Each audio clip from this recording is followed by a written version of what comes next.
Welcome. I am Sanath and I will be presenting our work Latent Embedding Feedback and Discriminative Features for Zero-Shot Classification. This is a joint work with Akshata Gupta, Fahad Khan, K. Snook and Ling Xiao. Zero-shot learning is the task of classifying images into new unseen categories at test time without having been provided any corresponding visual example during training. In other words, the training data will contain zero visual examples of these unseen classes. Further, the seen and unseen categories are mutually exclusive. A zero-shot model learns the class representations using only the seen class instances. Here, example bird classes from the Caltech UCSD birds dataset are shown. In zero-shot learning, the learned model is evaluated on the new unseen classes. This setting tests the model's robustness to recognize new classes which were not present during training. However, the ZSL setting is not realistic, since the test instances in the real world can come from either seen or unseen classes. In generalized zero-shot learning, the model is evaluated on both seen and unseen classes. This task is harder due to the bias of the model towards seen classes. Generally, additional side information is utilized in the form of semantic embeddings or attribute vectors to encode the interclass relationships between all classes. The class-specific semantic embeddings are either manually annotated or automatically generated from word vector representations. These semantic attributes are utilized to learn the semantic similarities and differences between the seen and unseen classes. Recent state-of-the-art approaches in ZSL learn to synthesize visual features from semantic embeddings using generative adversarial networks. A discriminator learns to distinguish between the real feature instances and the synthesized instances that are output by the generator, while the generator attempts to fool the discriminator by synthesizing features that are semantically close to the real features. Additionally, recent works like CycleWGAN utilize a semantic embedding decoder as an auxiliary module. This decoder is used to reconstruct semantic embeddings from the generated features and aids the generator to improve the semantic quality of synthesized features. In GAN-based ZSL frameworks, there are three stages. The first is the training stage, where visual features and their corresponding semantic embeddings of seen classes are used for training a GAN. With the help of a discriminator and auxiliary modules, the generator learns to synthesize realistic features of seen classes from semantic embeddings. In second stage, the learned generator is used to synthesize feature instances of unseen classes using the corresponding unseen class semantic embeddings as inputs. In the final stage, for the ZSL setting, a classifier is learned using the synthesized features of unseen classes. In the case of GZSL setting, real features of seen classes are additionally used to train the classifier. At test time, feature instances are input to the learn final classifier to obtain classification probability outputs.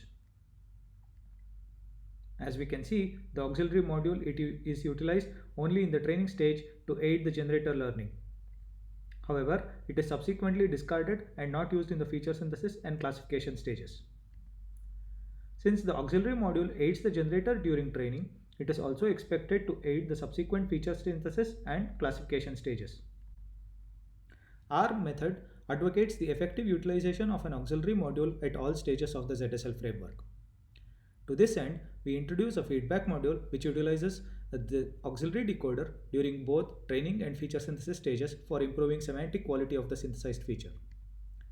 A discriminative feature transformation that utilizes the auxiliary decoder during the classification stage for enhancing zero-shot classification. We will now look into the network architecture of our TF-VAE GAN framework. Images are passed through a backbone feature extractor such as ResNet to obtain feature instances denoted by X. The corresponding class-specific semantic embeddings are denoted by A.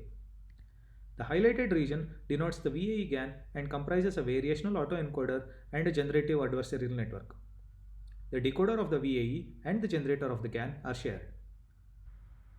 The visual features along with semantic embeddings are input to the conditional encoder of the VAE, which outputs an encode is Z. The encoding is constrained to be a normal distribution using a KL divergence loss. Gaussian noise vectors and semantic embeddings are input to the conditional decoder which synthesizes the visual features. A BCE loss is applied between the synthesized and real features. The conditional discriminator takes either the real feature or the synthesized feature as input along with the semantic embeddings and distinguishes between real and fake features. The generator and discriminator are optimized using the WGAN loss.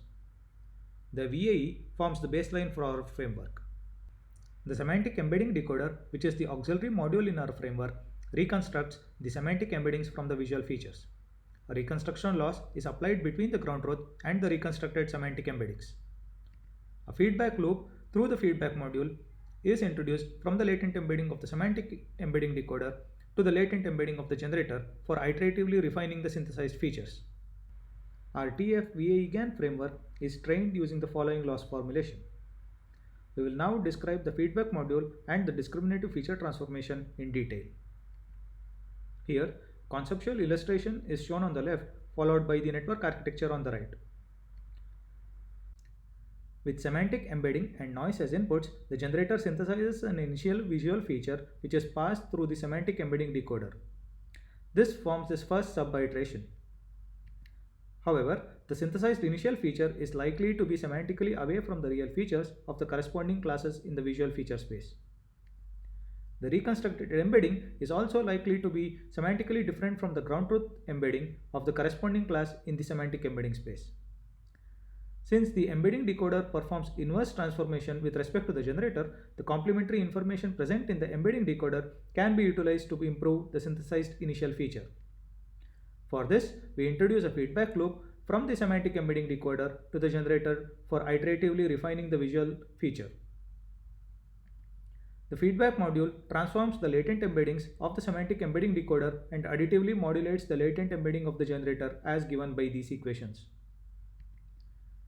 Using the feedback from the semantic embedding decoder, the generator synthesizes an enhanced visual feature which is semantically closer to the real feature instances of the corresponding class. Thus, the feedback module enables the generator to appropriately refine its output iteratively, leading to an enhanced feature synthesis. While the feedback module utilizes the semantic embedding decoder during training and feature synthesis stages, the discriminative feature transformation exploits the complementary knowledge learned by the embedding decoder during the classification stage. Without the feature transformation, the ZSL and GZSL classifiers would learn a direct mapping from the visual feature space to the respective label spaces.